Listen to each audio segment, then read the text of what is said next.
네, 윤석열 대통령이 한동훈 국민의힘 비상대책위원장과 윤재욱 원내대표를 용산 대통령실로 초청해 오찬 회동을 진행했습니다. 2시간 넘게 이어진 만남에서 윤 대통령은 당정 협력을 강조했습니다. 국회 취재기자 연결해서 자세한 내용 들어보겠습니다. 김수강 기자 나와주시죠.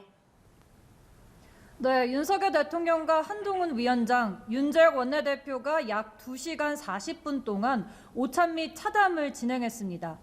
특히 윤 대통령은 이 자리에서 국민이 체감하는 민생 개선을 위한 당정 협력을 강조했다고 윤재욱 원내대표와 대통령실이 전했습니다. 앞서 김경률 비대위원 사천 논란과 김건희 여사의 명품백 대응 문제를 놓고 당정 갈등이 불거진 지 일주일여 만의 회동인데 민생을 앞세우며 화합을 도모하겠다는 취지로 풀이됩니다. 참석자들은 오찬장에서 2시간 동안 식사와 함께 대화를 나눈 뒤 집무실로 자리를 옮겨 37분 동안 차담을 더 나눴습니다.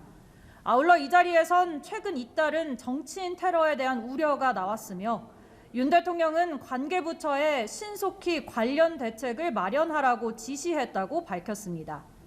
또 최근 50인 미만 사업장에 중대재해처벌법 적용을 유예하는 안이 무산된 가운데 영세 사업자들의 어려움을 덜기 위해 여야 협상을 이어가야 한다는데 공감대가 형성됐습니다.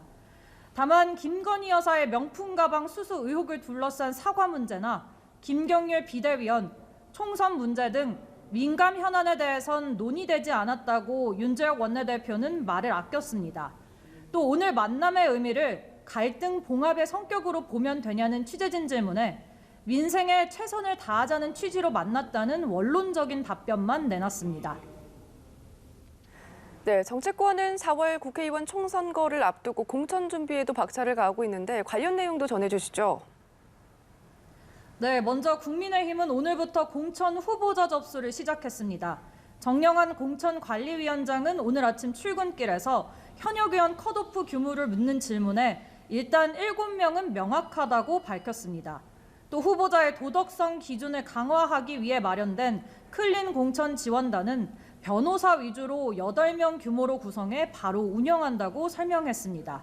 일찌감치 후보 접수를 마친 민주당은 모레부터 닷새간 지역구 후보자 면접에 돌입합니다. 이번 주를 끝으로 예비 후보자 심사를 마무리하고 이르면 다음 달 5일부터 컷오프 대상과 함께 경선 후보 명단을 확정지을 것으로 보입니다. 예, 이렇게 선거철이 다가오는 가운데 정치인 피습 사건으로 우려가 높아지고 있죠. 정치권은 대책 마련에 나섰다고요? 네, 국민의힘은 오늘 국회에서 윤희근 경찰청장으로부터 정치인 피습 사건과 관련한 현안 보고를 받고 대책을 논의했습니다. 당정은 각 정당과 경찰 간 신변 보호 강화 TF를 만들어 위험 상황 등을 공유하기로 했습니다. 또 추후 발족할 기동 순찰대를 중심으로 경찰 순찰을 늘리고 온라인 공간에서의 협박글 등에 대한 상시 모니터링을 통해 바로 추적과 검거에 돌입한다는 방침입니다. 민주당은 오늘 이재명 대표 피습과 관련한 현안 질의를 하겠다며 국회 정무위회의를 단독 소집했는데 국민의힘은 민주당 강행으로 열린 반쪽짜리 상임이라고 반발하며 전원 퇴장했습니다. 민주당은 국민권익위원회가 이재명 대표 테러 사건은 의도적으로 축소하고 김건희 여사의 명품 가방 수수 의혹에 대해선 조사 자체도 하고 있지 않다며 따져 물었습니다. 한동훈 비상대책위원장은 민주당이 상임위까지 열어 경찰을 몰아붙이며 음모론 장사를 이어가고 있다며 국민에게 많은 걱정을 주고 있다고 꼬집었습니다. 지금까지 국회에서 연합뉴스TV 김수강입니다.